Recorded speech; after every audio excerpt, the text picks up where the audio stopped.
morning, and this is a redo of a video that I put on this morning, and decided for various reasons to take it down and do it over again. I am working now on preparing the sinew for my Osage orange horse bow. Before I start yammering on incessantly about the details of this process, I want to explain why these bows hold a certain importance to me. Of course, I like making any bow, but there are several styles, including my PB, obviously, that have special meaning, and this is one of them. I couldn't really tell you how many of these I've made in this type of wooden sinew bag. A lot, for lack of better description. If you're sharp of eye, you'll notice that one of these sides needs a little bit more bend to it, but it's pretty darn close. There was a period of time when I sold my bows on eBay, long time ago. And I was contacted by a gentleman who grew up in the Dakotas on a reservation and then moved to Texas with his grandfather. Well, being like me, always, they don't have a huge, endless supply of funding to buy things like bows and arrows or unicycles or whatever. And so I wound up making bow out of this type of wood and sinew backing it and sending it to him.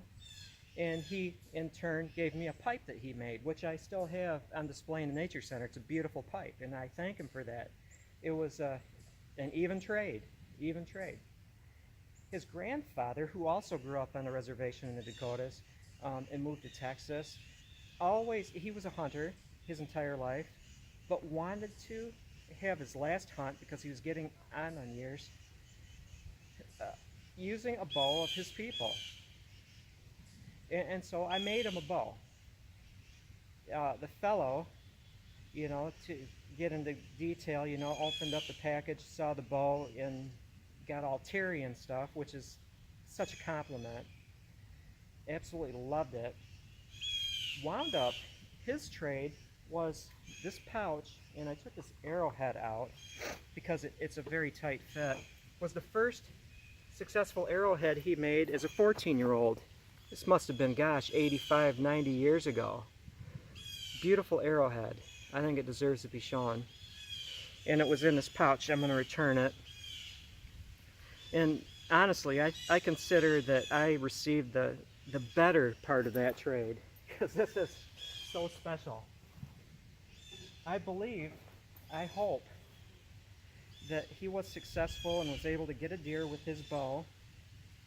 I didn't hear from him again, and be able to share it at a powwow with his friends and the other people that moved to Texas with him. And so definitely these horse bows are very special to me, and out of all the different bow styles that I might be contacted to make, I'll be doing a limited number of these things. This is one that I want to do. It is within my comfort level. I love them to death. So here we are. I heat shaped it, and again, let's see, which limb is it? It's just slightly in need of a little bit more bend. This one, just slightly. It's heat bent and greasy. Before I degreased it, however, I did knock the sharpness away from the edges on the bag, because I will carry my sinew line down the bow a little bit, not all the way to the belly, but it'll be a nice even strip. And when I do the sinew work, that's going to be the first part I do. I'll be fresh, I'll be well rested hopefully, and eager to do a beautiful edge job. Then I'll follow it up with layers on the back. In preparation for that though, you need to do some things. I rounded it. I took a saw, and this might scare people because most people spend so much time making a pristine glass smooth back. Oh, look at that. I'm taking the back of an Osage orange bow and I'm scraping it up. I want to groove this. I want to allow and I already did the other side, so I'll do it even. Whatever, 1, 2, 3, even enough. I need to allow that sinew to bond to this wood, which is a greasy wood to begin with, and not delaminate. I then follow it up with degreasing. I have a video, I'll include the link on there, for degreasing this. I'll do that when the sinew is ready and I'm about to work it.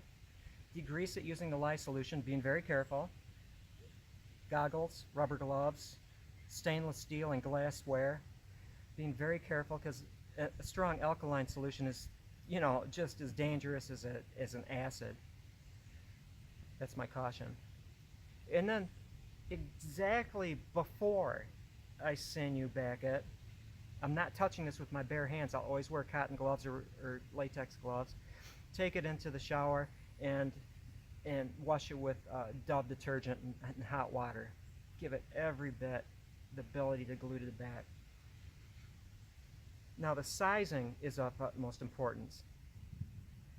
I'm going to probably, which I do quite often, with the shower running, humid bathroom, heat the bow up with a heat gun very gently, size it with a thinned mixture, could even put a little bit of detergent in there so it soaks in a little better. Size it with a thin layer. And then after I have that first thin layer on there and it's soaked in, then I can not work in the bathroom anymore. I can work outside or whatever in the shade. I can then start sizing it layer upon layer until it gets to the point where a damp fingertip will stick to it. And then I go on to sinew backing it. I believe that's pretty much it. I want you to have it in your mind that you are going to use every single tool at your disposal, being careful to make sure that that sizing layer and that first bit of sinew that goes on there is going to make a tight system that's not going to pull out. Now I will wrap it with gauze. I don't need to wrap the whole thing, but I will because I want to. It's going to have a thick enough layer to take up all the tensional loads, so this scratched up back is just basically a bonding surface. I will wrap it with gauze very tightly. I'll do a sinew backing video, so don't worry. Especially tight on these inside curves, because when that starts shrinking, it's going to want to pull up. I'm not going to recurve it. No need to. It's going to be stiff and fast enough as it is. After that sinew gets hard enough and cured long enough, and after I do the final tillering on it, I'm going to do my accents. And what I've done in the past, it's not characteristic for this style, but I have had the bent tab, like West Coast paddle boat style tips on them. It's a really cool effect. Not going to do it on this. This is going to be more traditional. I would wrap the backing with the sinew in the handle section and the tips. I never do those wraps unless they're temporary until the sinew has cured down, it's shrunk, or else when it shrinks it'll lift up. I'm also going to add sinew wrapping on the middle limbs because these things are highly stressed. And in the past, I've taken buffalo sinew, American bison, long backstrap sinew, and made X patterns between the wrappings, between middle limb and tip and middle limb and the handle section, and also taken scraps of rattlesnake and put those short sections over the wraps, handle, and then middle limb. Very striking bow. And that is that. I think I've said my piece. What else do I need to say? It's based, oh, how many tendons? How many bundles? This is 1.5. I'm working my way. I'm going to do 10 to 12, I believe. Always have more than you need. I'm going to do enough to give it a nice thick layer, approaching 25% of the thickness.